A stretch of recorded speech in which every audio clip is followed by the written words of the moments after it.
I forgot to try and see if we could start a few minutes early. And I'll have to remember this week. I'm gonna see if there's a way to do that, where you just like let it have a waiting screen and let people enter.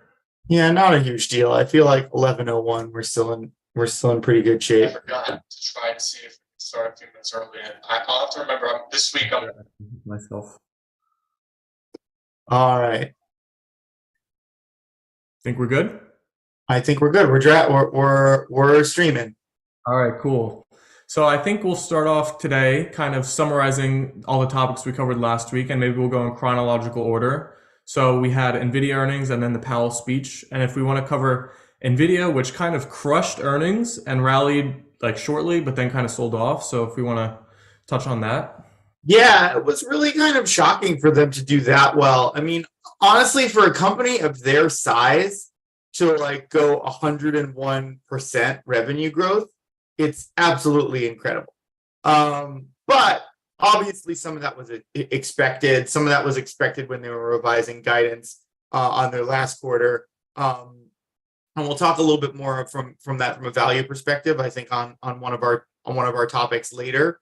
But yeah, there's just like a general there just seems to be a general reaction in the market that is, it looks like there was a big trade and a lot of anticipation heading into that, and it looks like it's wearing off a little bit. My expectation was that it would be a little bit more bearish today, but it's possible there's something a little more lasting in terms of like what you might call, that might be what we were in, might be a bit of a bear correction on a longer bull run, or in a longer bear run that we could be in.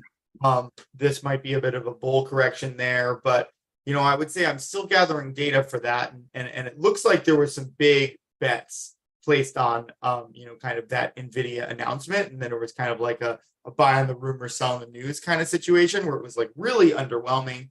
And even a strangle that was expected to perform well didn't end up doing it because there just wasn't a big movement either way, which is surprising on such an earnings beat. But what that tells me more than anything is that a lot of this, you might just say broadly like AI stuff, is perhaps being properly baked into the market now, in that you can have these major earnings but not a really big reaction to that.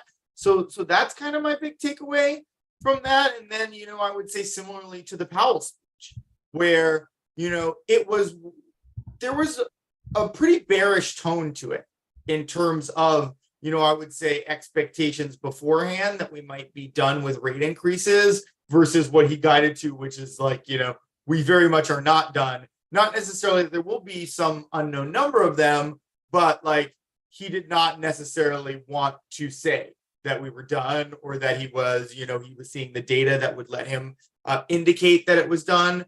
So like, yeah, on the other side, for that not to, really hurt the market was also surprising. So I would say that we are, maybe in a zone where the question is like, okay, what's the surprise? Because the fact that neither of those things really moved the market that much, or the direction that you would expect, would say that these are kind of the expectations of the market, what's already priced into the market. So then there's kind of the better question of what is the market expecting, what will kind of rattle that one way or the other. And I think when we talk about banking stocks a little later, I'll kind of get into that more on that particular topic. And before we get into those, I just want to ask, since NVIDIA is having such strong growth and killing every single metric, is it going to be hard for them to follow up on these earning reports next year when they're compared to this year? I mean, I don't necessarily think so. I think it's a challenge. I think like, when you look at these stocks, I think they'll keep growing. I mean, of course they will. These AI chips are going like gangbusters. More and more people are getting into it, whether it's cloud providers buying them, which is something I'm going to talk about a little later, in terms of the demand side, or just, businesses that are trying to buy more high performance machines, high performance servers themselves. Obviously, when you look at something like Supermicro, you're seeing a lot of evidence that, these high performance servers are really rising in demand, as well, in addition to, cloud capacity run on these high performance GPUs that NVIDIA sells. But no, I expect their sales to keep increasing. The question is, as always, is what's baked into the price. And that's something that, is definitely worth discussing as it goes on. And as we kind of discuss the big seven in tech, I don't know what order we're going to do that in, but I'll make sure to do it in the proper order because I think that's good in context. Yeah, I think we should just jump into those big seven right now as we're talking about Nvidia and how you feel Great. about them still, because as the market's selling off, maybe some of them start to get a little bit more attractive. Yeah, and I would say part of my, and I'm pulling it up, my premium addition to the newsletter, which sometimes we spill the beans a little bit in this too. So to our loyal live stream watchers. But I ranked the big seven, and a lot of them was from a value perspective. And if you look at, I think the prompt was supposed to be like, what might still be a buy, like in this market after we've seen a bit of a bull recovery, like what still presents value. And I ranked the big seven as Meta, Tesla, Google, NVIDIA, Microsoft, Amazon, and then Apple is the order that I put them in. And I would say, like, to go through, from a value perspective, right? Meta and in terms of the safest picks to say, like, okay, like I will buy these and own them for the next year and have the highest probability that I will make versus lose money. I would say Meta is one and Google is two. And the biggest reasons for that are Meta's like forward PE based on 2024 estimates is 17.12. And for 2025 estimates, it's 14.51. For Google, those numbers are 19.3 and 16.48. So those two are very much in line there. And the reason those two are so attractive is I believe people are constantly, saying, TikTok's going to threaten, XYZ is going to threaten Meta, blah, blah, blah. But even that being the case, like their ad impressions from this year were up 34% from their quarter, the equivalent quarter last year. So no matter all these threats, Meta's still growing. Their revenue overall grew 12%, which, other than NVIDIA and Tesla, which are the big growth names in the big seven, Meta was tops for the rest of them.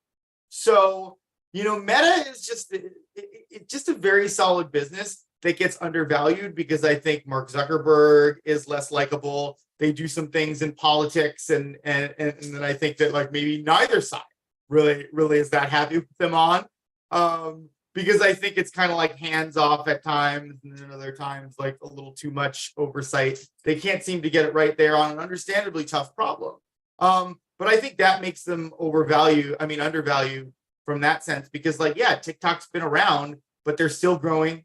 They're still making tons of ad revenues. And they're actually, with things like, Instagram Reels, they're starting to threaten. They also have a VR play. And one of the things that I said is like VR is a 27% compound annual growth rate until 2030. So that's a big business that they could have a major vertical in. And, they have a lot of AI products that are going to go into that are about to be rolled out. A lot of them are going to be rolled out this year that are just basically going to, help with conversations. Maybe, filters is one of the things they're talking about on Instagram.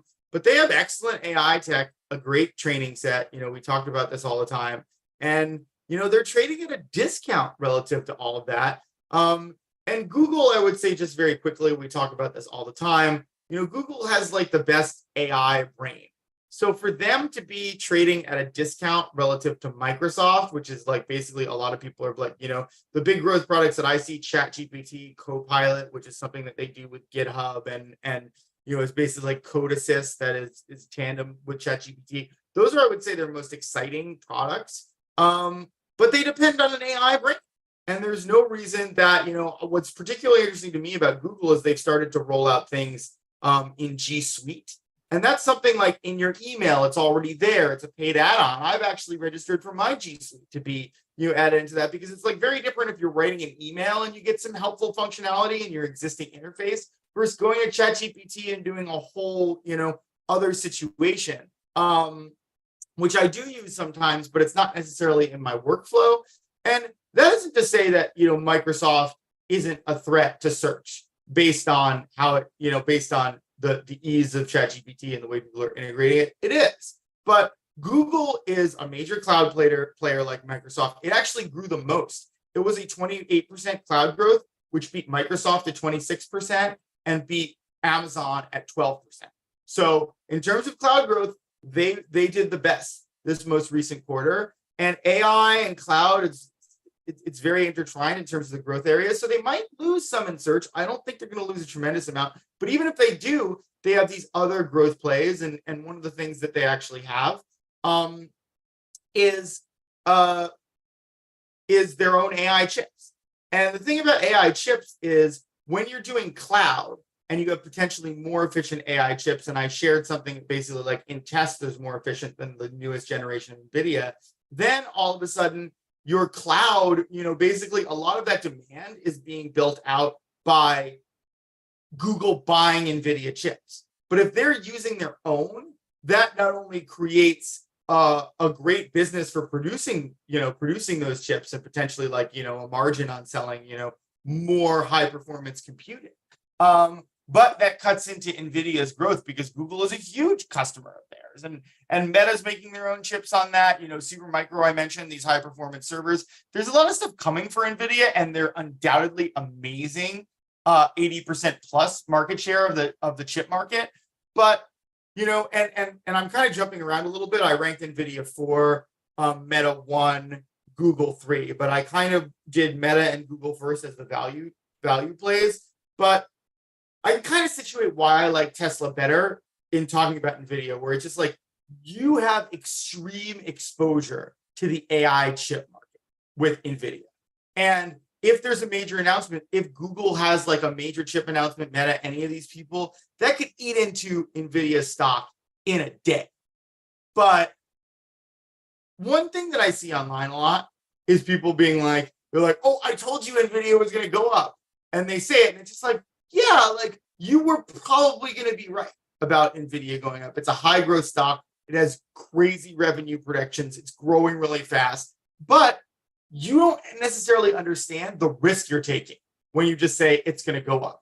There is significant downside risk to NVIDIA too, with all of because its modeling is dependent on it having this massive market share in a very competitive market that other people are coming into. That they could very well win, but that doesn't necessarily make it a risk reward bet when it's trading at 67 times 2024 earnings, which is by far the most of any of these plays. And why I put Tesla 2, even though it only had 46% revenue growth, 73% revenue growth in its energy vertical, even though it's a lot smaller.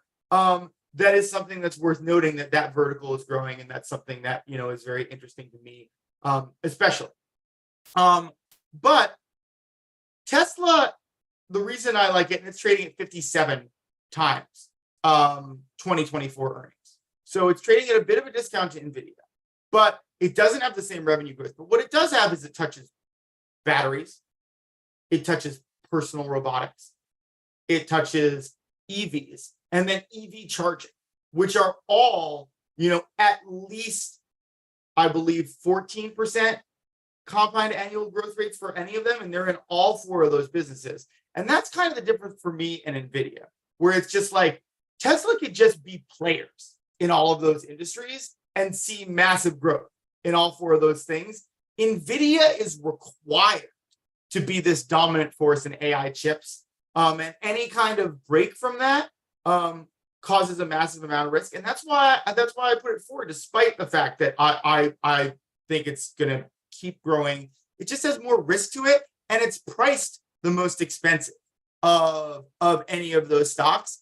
And Tesla basically, Tesla has the same high growth.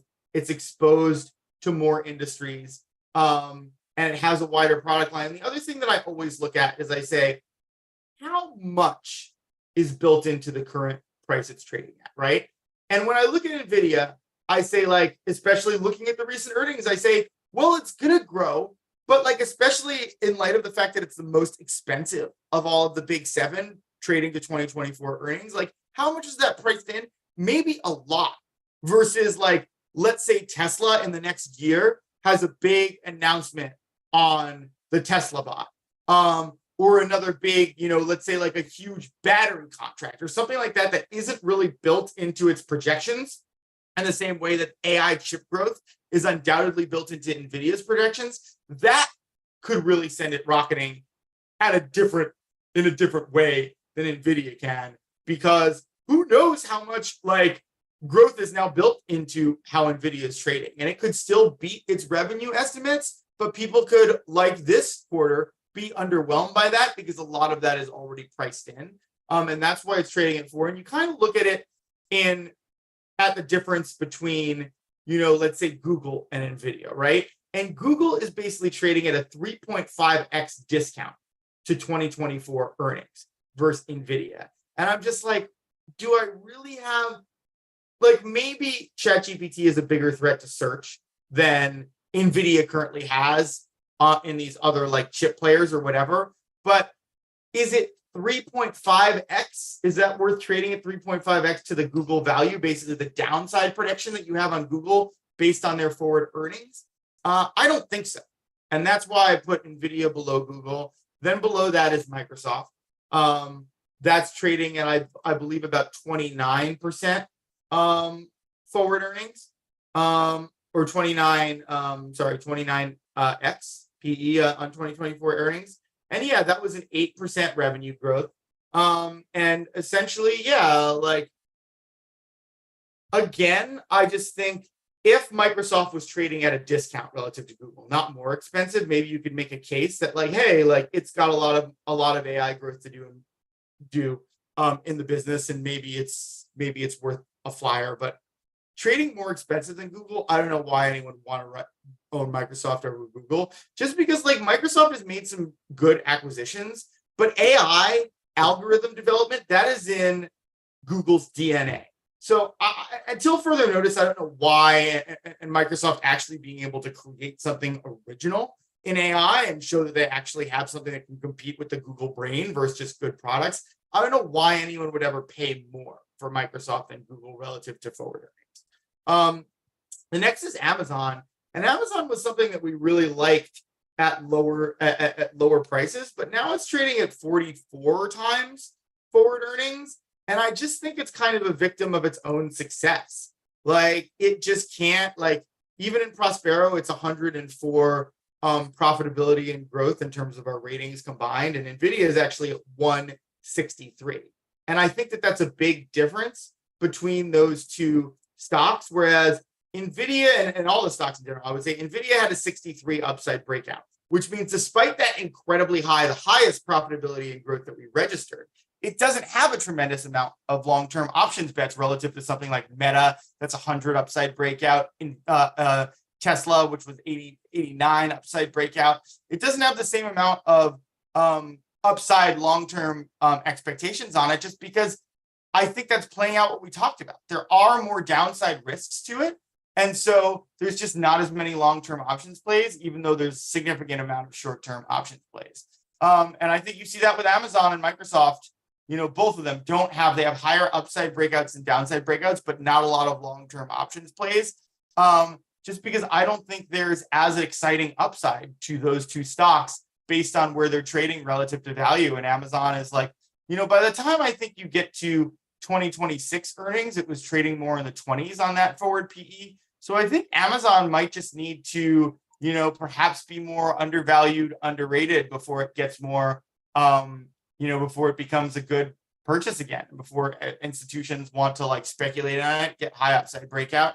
And lastly, Apple's coming in at the rear. Obviously there's good, long-term, there's better upside breakout to that. I believe it's 75, but yeah, it's the only one of all of these. Like Amazon was up 11% in revenue the most recent quarter. Apple was down 1%. And iPhone, which is half of their revenue, was down 2%. Mac was down 7%. iPad was down 20%. And each of those make up about 8% of their revenues. But yeah, like you look at their core products, they're declining, and like a big part of why these big seven perform so well is they earn and they grow. And that's what's so big. That's why I'd say there's over speculation on Amazon. That's why I'd say that like some people think Tesla is overvalued, but obviously, seeing as I think they touch so many of these large growth businesses, I like them better because they do grow well. And they're not as, like what we talked about with Nvidia, as dependent on a single product. Um, but but yeah, I would say that's just a big thing with Apple. If you don't also have that revenue growth, you're missing a big part of what makes these, like the big seven, the FANG plus, whatever they're calling it, what makes them so attractive and why they get overvalued, because you're basically saying these are massive companies that continue to grow. They could grow bigger than what we expect. But yeah, that's why like Tesla is kind of my choice in that one, because it just touches so many, industries, and you don't have that same business concentration risk. And another thing that I didn't mention in NVIDIA and kind of their big existential risks that I remembered is, we are starting to limit more. Like already the Biden administration has said that they don't want to limit, they want to limit like chip exports, the most advanced chips. There's some tensions with China, some manufacturing concerns with NVIDIA.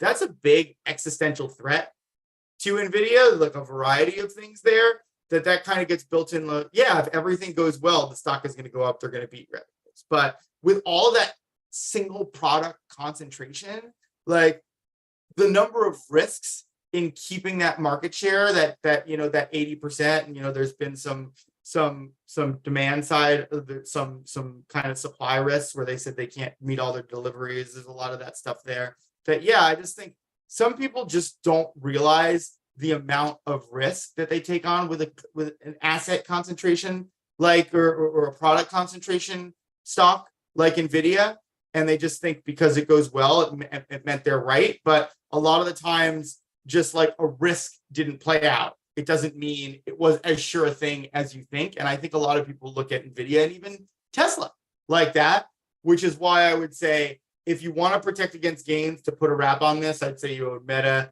you own Google. If you're worried about the market continuing to go down, those are the two best where I think you could see good growth, good price appreciation, and not the same level of downside if we do face an ongoing kind of bear market, which is quite possible. So one question I have just responding to that is, if you're at Nvidia, do you ever see them in the future releasing their own gaming product or their own laptop or their own computer? Like right now, they just basically power businesses, but they have no consumer products really. Do you see them doing that in the future? Because it sounds like your only issue with them is that they're so concentrated. So that would help them diversify their product base a little bit. Yeah, and I believe they do have a gaming component, and maybe that's selling the chips for gaming computers. I believe that's what that is. But again, yeah, like having their own hardware could be an interesting thing. Although I think that like the Dell model, like I think that been there, done that, and I don't think some people are like all that interested in that kind of exposure. I would say, especially where it's just like margins are tough on assembling those computers. But yeah, I mean, I think at the end of the day, more of what I'm discussing is like you look at Tesla, and those are like a bunch of different, like their cars, like are one thing, but obviously the batteries that power the cars, they have the AI tech. There's like that gets into robotics. You start to have all of these things that can widen your product base, and obviously there's inherent widening of the product base with all of this like AI stuff, and that's huge. But like there's a single point of risk in terms of your chip just not being the best chip anymore, or like losing a big customer like Google, et cetera, or like losing a big customer like Google, Amazon, like all of them, could kind of do that at once. You don't face the risk of that at all three. And like, yeah, I don't think they're building any kind of moat there. Like, just to draw a parallel, like Google, when ChatGPT came out, they're coming up with Bard, they're like looking at G Suite integrations, they're doing things to defend themselves right away. But like NVIDIA, like the only thing they can do is just like keep trying to make a better chip. But that's not decreasing their, that's not a new business. There's like a naturally new business and a growing business that's going to come for it. And like maybe with the size of the AI chip market growing, yeah, they could just keep expanding. They very well could. And that's what making them so overvalued. But again, like, yeah, I look at them and I'm like, well, because they have such concentration, I don't know why I would pay more for them than Tesla. And I certainly don't know why I'd pay more for them than Meta, which has AI upside, it has VR upside, and you're basically getting it like more than a 3.5x discount relative to Nvidia. So yeah, it's not that like I still rank them like towards the middle of the pack of the big seven, and probably owning any of the big seven is better than owning most companies, just to like be clear about that. So it's not like I don't like them. It's just that I don't think people properly understand that there might not be a huge percentage chance of a material change in Nvidia's business, but one that does could see you take like a 50% loss in a day if Google has some big news about a chip, they're starting to roll it out, etc. Like none of these other stocks have that kind of risk. Maybe the parallel is like Tesla and like a new car, but like we'd have to see those sales come out. Like Google could make an announcement in that day, like you'd have more lead time on like, oh, there's a new EV on the market. Like there's a bunch of those that's not really throwing off Tesla sales that much. They would still really start having to get beaten on sales. And then the market would not have to grow big enough to like allow that in revenue. And that's just kind of like what I'm saying. Tesla can survive at a smaller market share. Like Nvidia, any kind of existential threat to their market share could just like tank the stock in a single day, which makes it inherently risky to buy at that big of an earnings multiple. Yeah, they're actually a victim of their own success because they have such a high percentage now that it could almost only go down in the future. But we'll Yeah, see. Yeah. exactly. I think that's the thing. It's just like, are they going to get to 90%? Like, especially when places like super micro, I don't think so. It can only go down, and that could still be a good business. But the problem is they trade so much. They trade so much on this anticipation, on this excitement, and like that's pretty ethereal. And if there's some big announcements, that could go away, and you could lose all of it for like a year until they prove out that they're not affected by those announcements. But that's what makes it so much riskier than these other stocks, in my estimation. Yeah. It's going to be interesting to see how these things shake out over the coming year, especially if things get bearish and, the multiple, since Nvidia is the biggest, see it compress. But we'll see how it plays out. In other area of the market, let's talk about banks and financial services, which they were on everybody's mind. And I think about the middle of March when I think we had a few bank collapses. But since then, we've kind of gotten crickets, and the banking sector has just been on the back burner. And I think it's been recovering slightly, right, since then? Yeah, it's been on a real run up until like the last 4 weeks. It's been in a bit of a decline. And I took that decline to mean that people were concerned about personal finance and the credit risks. And obviously personal credit is over $1 trillion. And we did see some of like, I'd say Discover Financial, which was one of them with kind of like the riskiest collateral, that start to go down especially. And I took that to mean the start of, some bigger worries in personal credit and finance. But the stock started off strong today. I mean, I'm not going to let that completely change my thesis, and we'll look. And I definitely think personal credit is still a problem, but it's something to watch on the larger market here for sure.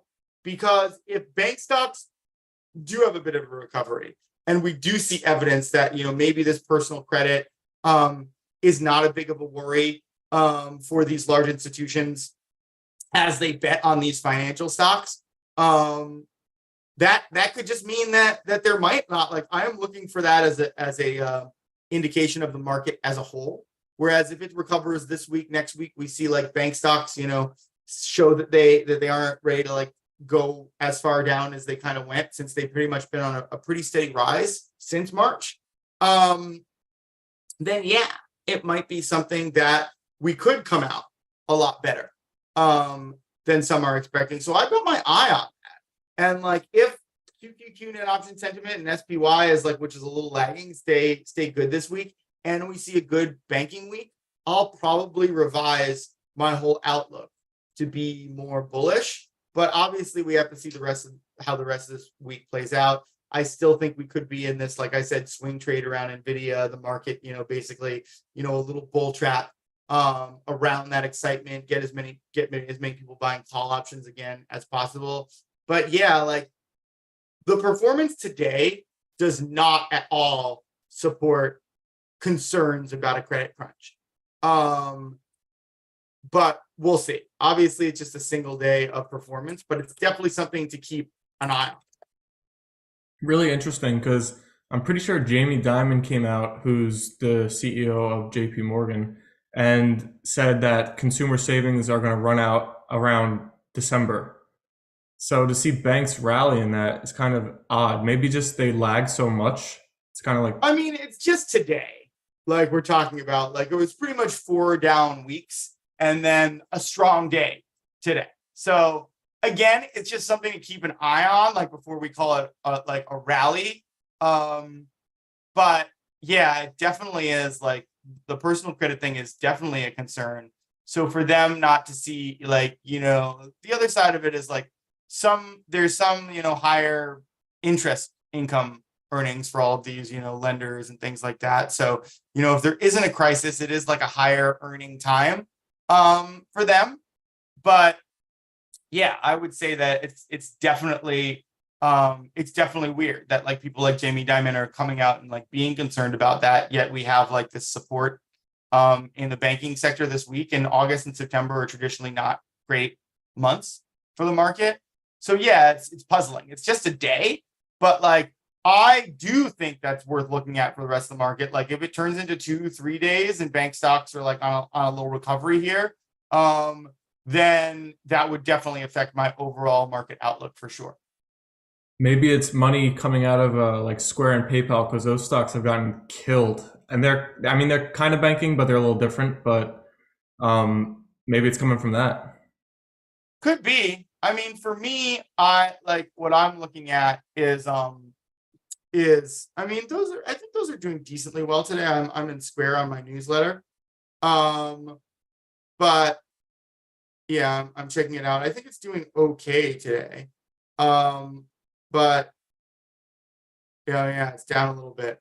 Um, but yeah, I would say that Square is a little bit more like payments than like I would say, like, PayPal is more like sending money. It's more in the banking sector. Square is like, I would say, a lot more like, startup payments, like that kind of thing, like small business, like they more touch that. Which is why I like them, because in my view, they have less credit exposure than PayPal. And that's less part of their business, and they're also growing more, which is why I picked them over PayPal, even though I thought they were both due for a bit of a correction. But yeah, I don't necessarily think the two are correlated. If people were worried about banking, they would not really want any of that stuff.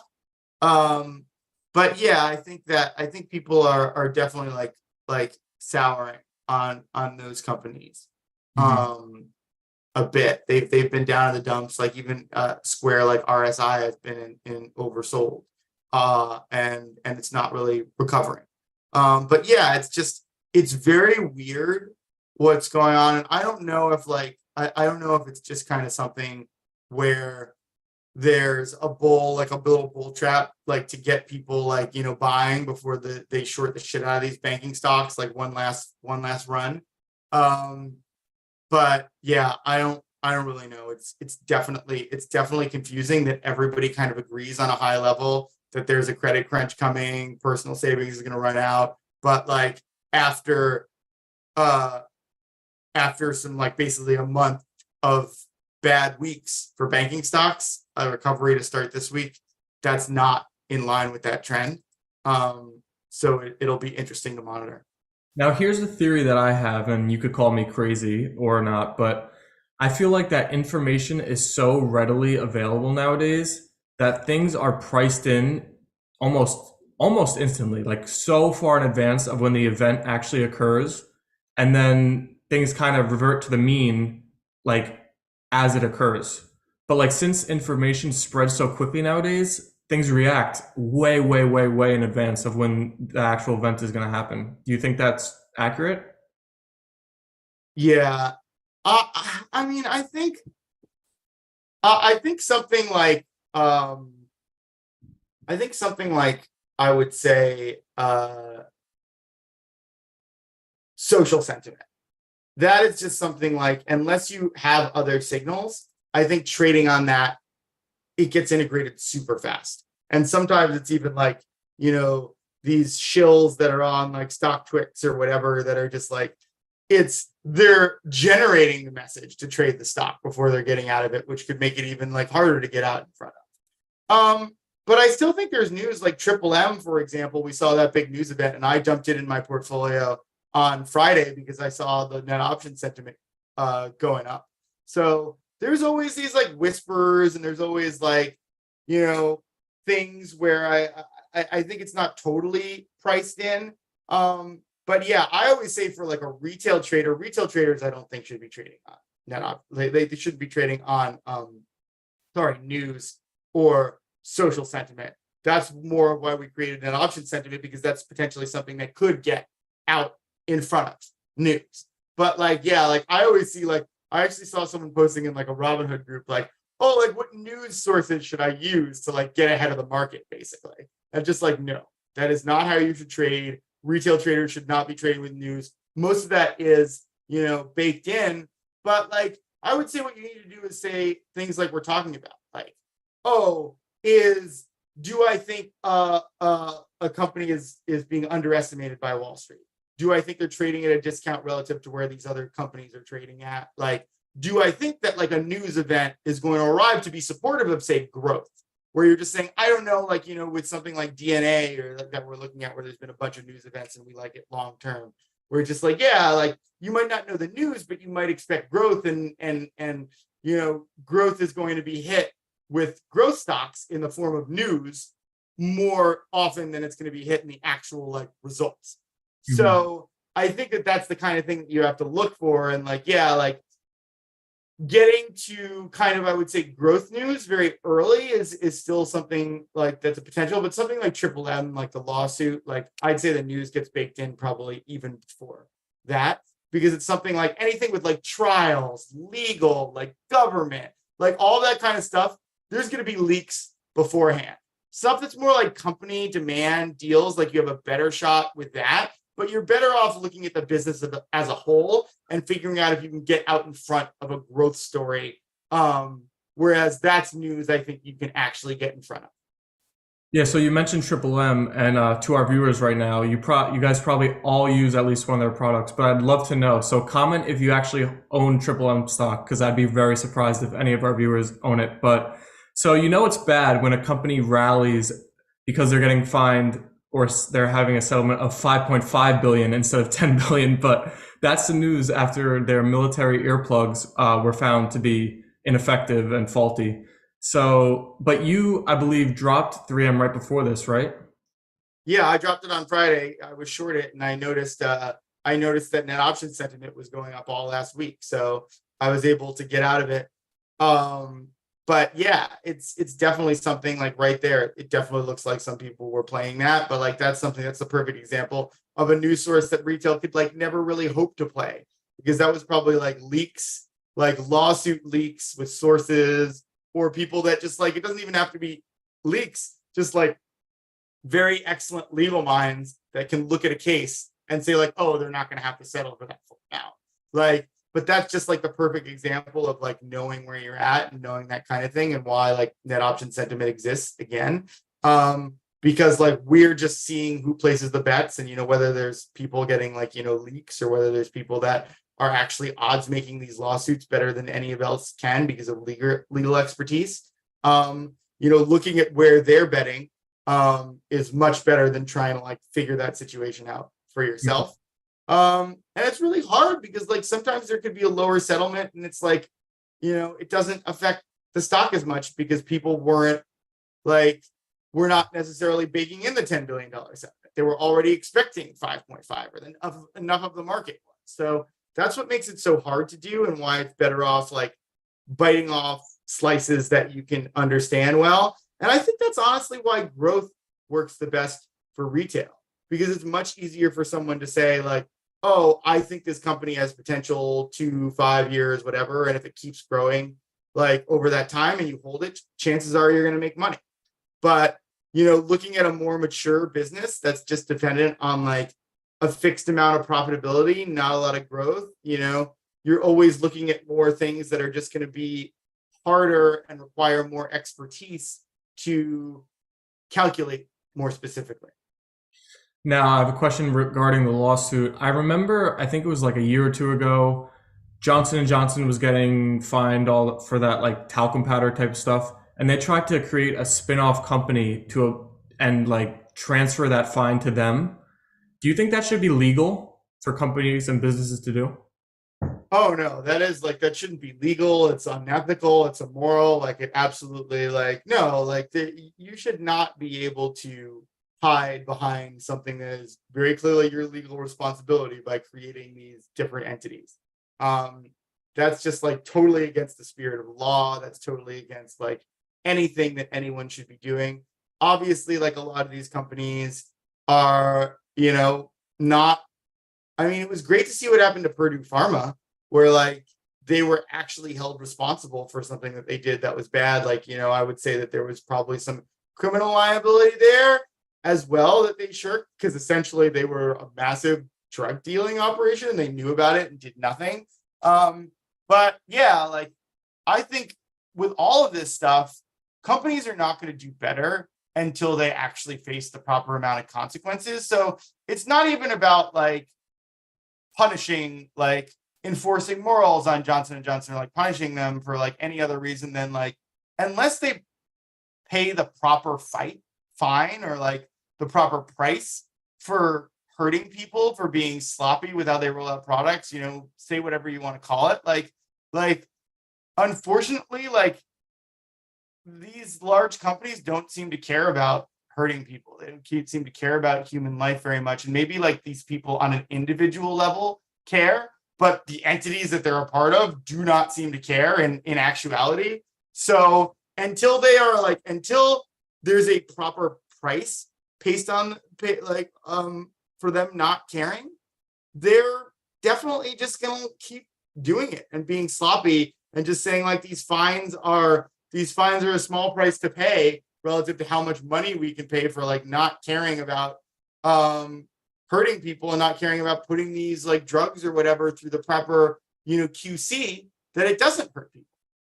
You're right. It's sad. If there's not the equal and opposite punishment, it's like almost an incentivization for these companies to just run amok. But moving on from the dinosaur 3M to a brand new company that's up and coming and just filed for an IPO, I think the end of last week, is Instacart. And I wanted to ask you about like if you find that business attractive, and what do you think about Instacart?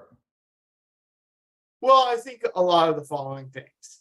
I think that I wanted to talk about IPOs on the whole, and traditionally IPOs do very well. But during this bear market, they have not performed well. And I would say beyond that, I would say like, especially because a lot of these tech companies, there's been a big move towards profitability. And a lot of these companies are just growth. They're just like, oh, we'll profit later. And these businesses specifically, and by these businesses, I mean the ones that are just basically paying people for their time to transport something, whether it's like a taxi or whether it's delivery food or like, what have you. The thing that really annoys me about the way they acted, especially with this like California law where they basically like they lobbied to not give benefits. And what was so atrocious about that is I think it was that they paid hundreds of millions of dollars to basically manipulate people, even through like the Lyft and Uber app. They convinced a lot of those drivers to vote against their best interests. And it's just so irritating that like you basically start up a business. They're just like, oh, like grow fast, break shit. And it's not a real business. It can't make real profits. And instead of actually trying to turn it into a real business, figuring out that could work, the zones it can work in, you're basically paying a bunch of money for political manipulation to ensure that there's more profits in your business to make it viable. And that's just like nauseating. And like I would say like Instacart is in a similar business where just like I don't have any problem with the gig economy. I don't have any problem with, people. There's some people that are just like, oh, like, those are bad jobs or like whatever. No, like I don't think that. But like I do think that if you're like banking on, tips, which is a whole other thing, which is just like, no, people should get paid a fair wage, like not like guilted into paying people tips to have viable wages. That's not how it works in other countries. The onus shouldn't be on like people to essentially pay a larger tax to make these businesses viable, because that is essentially what tips are. They are a tax on corporations underpaying their workers to a point that we feel bad for them, that we have to do that to like make them have livable wages. So the fact that they don't have benefits, the fact that we're supporting people with tips, like, no, I think these are terrible businesses. And I don't think and I think until these things can be like profitable on their own 2 feet and not like, oh, we get to a certain amount of scale and we'll make it profitable. Like, no, like I would say the big difference in the trend is companies showing they can be profitable early. And I think that's a great idea. Like these businesses should prove out that they're viable. They should have to prove that to VCs, not that they have to like reach this like crazy amount of scale to make these small margins. Not everything is Amazon. And Amazon, like even at the top, you can see is kind of like mistreating people in their factories and things like that. And that's something that I'm not great with. And nobody should be.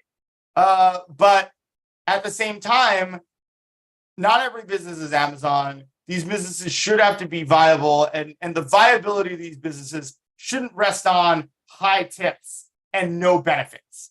That's insane. And like, that's why, and I love the convenience of these things, but that's why even something like, Instacart, if it was doing better, if it did show better profitability metrics or any of these things, like I still think that they're not great businesses to invest in. Because it doesn't seem like any of these like gig economy places have figured out how to pay a living wage, treat their workers decently, and make money. Most of them can't even make money like not treating their workers decently. And that just really shouldn't be the case. I think in the coming decades that Tesla's Tesla bot is going to go after these gig economy jobs. It's basically going to be like an assistant for everything you need.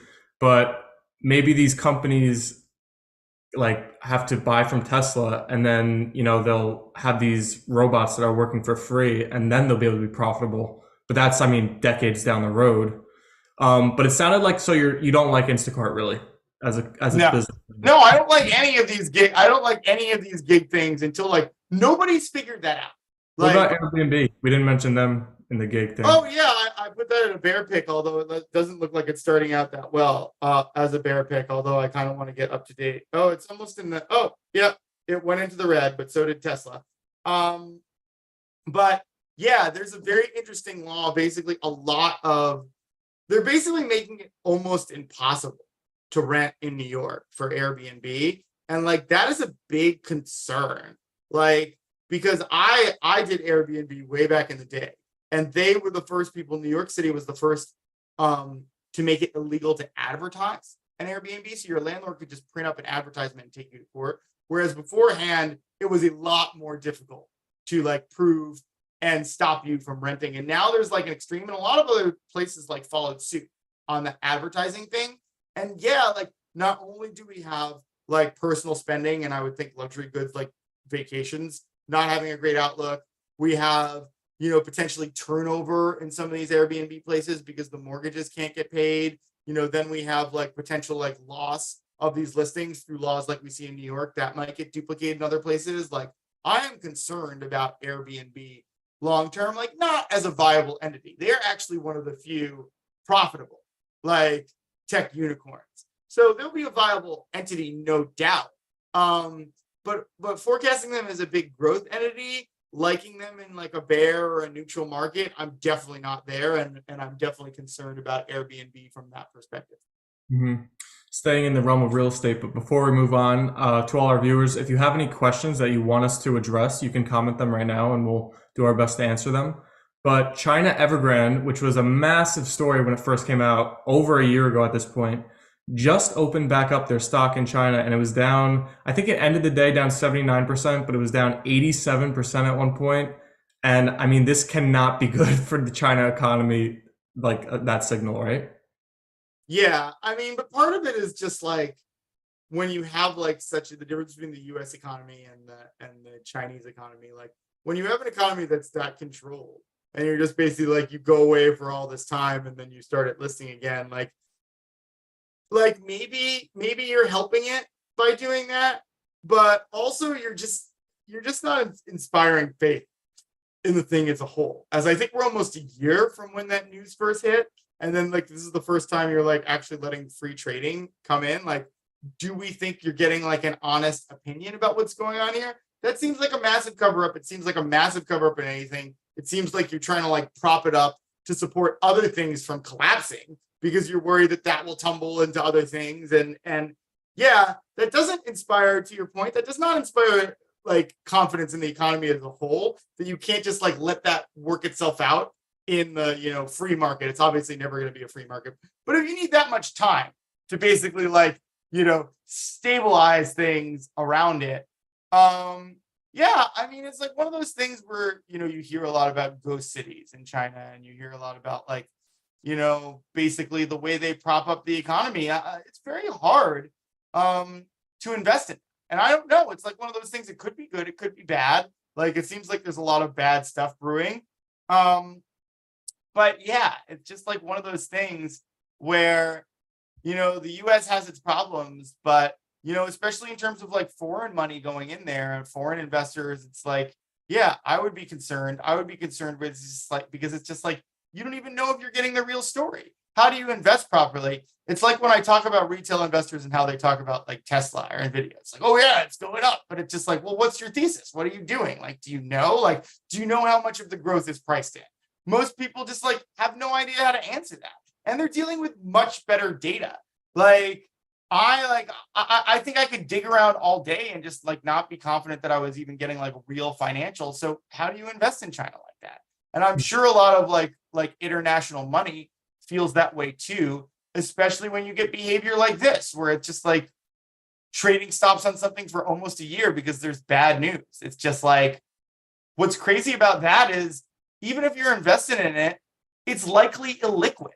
So like if you had a massive Evergrande, like if you had a massive trade in there, like you couldn't like, okay, you want to get out, you want to take your loss. Like you couldn't even do that. Like I'm sure you could do that through an exotic transaction involving the government, involving institutions there. You could probably do some kind of private sale.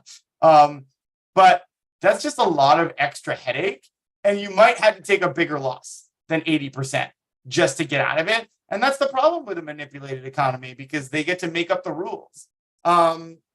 So yeah, like I think that's a big problem when you're just like, how much of this growth is real? Like, how much are you looking at? Like, how much of like a ripple effect? Because you could say, okay, maybe some of these other things are getting too hammered. Maybe it's a discount now, but like, how are you determining if it's a discount if you can't really know what the real numbers behind the economy are and how much just like what they want you to see? But I'm hoping that like, I'm honestly hoping that it's not that bad because I could easily see China like to distract from bad economic numbers, just like invading Taiwan, like as a distraction to their people, which yeah, just would be less than ideal. Isn't that the USA's playbook? Start a war to boost the economy, but I'll just move on from that. We have a question from Jonathan. Does SMCI, I believe that's Supermicro, right, fall Yeah. into the same issues as NVIDIA, or is SMCI in a better spot to be successful? Well, I think you can look at like SMCI like right from the start. It is, if you actually look at it trading at forward earnings, it's only trading at 17.67 forward earnings for 2024 and 15.41 2025. And I don't know if this is real. It says for 2026 on the NASDAQ website, 0.25. So maybe those are just massive projections for 2026. But no, that's kind of the difference. And that's why we talk about value, right? Because NVIDIA has much more risk because there's this massive growth priced into it, priced into like where it's trading. Whereas like Supermicro has a much more reasonable, like it, despite the fact that, chips, AI chips, servers, expert servers are going to grow, it's still trading closer to like Google and Meta in terms of the forward multiple.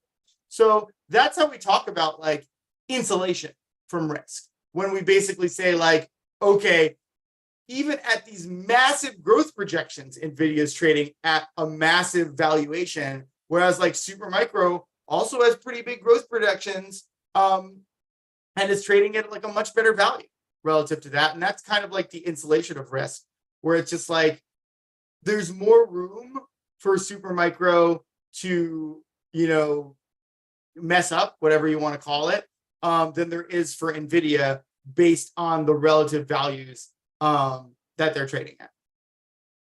Yep. Hope that helps you, Jonathan. Thanks for your question. The last topic of the day that I have is Disney is at near decade lows. It's crazy to say, but the stock has gone almost nowhere in 10 years.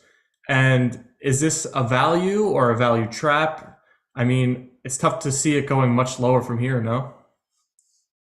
I think Disney's got some like, yeah, yes. I think on the surface, like I wouldn't short it, but I wouldn't necessarily go long just because like, I think if you're talking about like theme parks, I think like all of this, like with this pandemic stuff, like similar now I feel about movie theaters. It's just like, I don't think I can view it the same based on like the existential risk of like a pandemic or anything like, or even just worrying about a pandemic, like really eating into future revenues. And I think in-person stuff, I mean, granted, Disney's like more outside than inside, but that's there. And then you have streaming concerns and the viability of those models. And actually some of their trademarks are starting to expire because they're so old. I think one of the Mickey Mouse versions. So some of their IP is, aging out of value as well. So yeah, I mean, I think that I think also the fact that they're kind of like struggling with streaming and they don't seem to know their pricing. They don't seem to have a cohesive plan for their own content. And I think that's concerning for the market. I think even with streaming struggles, Netflix always seems to have a plan. They're always on top of it. They kind of have had some surprising earnings up to the upside in a lot of this stuff. And they seem like someone that is more on top of things. Whereas Disney, which they're not familiar with, seems to be a follower in innovation in this category. And they seem to be they were the last to be well, everyone's going streaming, I guess we should too. And then they get into streaming and it's just oh, we might have completely mispriced this. They don't seem to be on top of this. And that scares the market, especially then when you look at their there's existential risks to their parks and their content, which is the main parts of their business. And when you talk about their IP aging a little bit, yeah, I think that all adds up to their business having more threats than we've, kind of seen it have. And obviously it's not just content there's networks that are owned and everything like that too. And I think that yeah, I think just this writer's strike, this thing, everything around that, I think is just giving people concern around content in general. And I think, yeah, other than Netflix, which seems to be doing all right because they seem to have a plan around it, everyone else is kind of getting at least a little hurt by that. And yeah, I think the big thing for Disney is even with Iger back in the mix, it just does not seem like they have a great plan to make their business better going forward, as opposed to just they just seem more they're trying stuff and seeing what works. I kind of forgot about the writer strike for a second. How are companies like Disney gonna make content next year? I mean, the strike has been going on for what, 2 months now, 3 months? I'm a little confused by why there isn't more concern over this Yeah. for these companies because like yeah, like maybe they're going to use like back content. Maybe the plan is to just like pump stuff out, like settle and pump stuff out really quickly. Maybe they've got a lot of AI rights we don't know about, and they have a whole like I there was like an episode of 30 Rock where they like did Seinfeld vision where they like dubbed over like they put Jerry Seinfeld in a bunch of their stuff by like dubbing over his like old Seinfeld clips, and like that's the visions that I'm getting. Um but yeah, it's definitely weird that there's not more of a concern over that. But like partially it could just be like that people expect the big studios to win and to have more viable businesses going forward and more profitable businesses going forward because they'll kind of lock in these AI plays, they'll lock in, others that like that is the only thing that really makes sense to me. Like as to why they couldn't be getting more hammered than this is that they expect the studios to win. And maybe that's not a bad call. Like they seem to be pretty dug in here. They have more money than the writers do, and these other like they I think they've said explicitly that they like want people to lose their homes. Maybe not like the like actual union, but I think like that kind of thing is leaked out. Where it's just Ruth- like, yeah, Ruthless.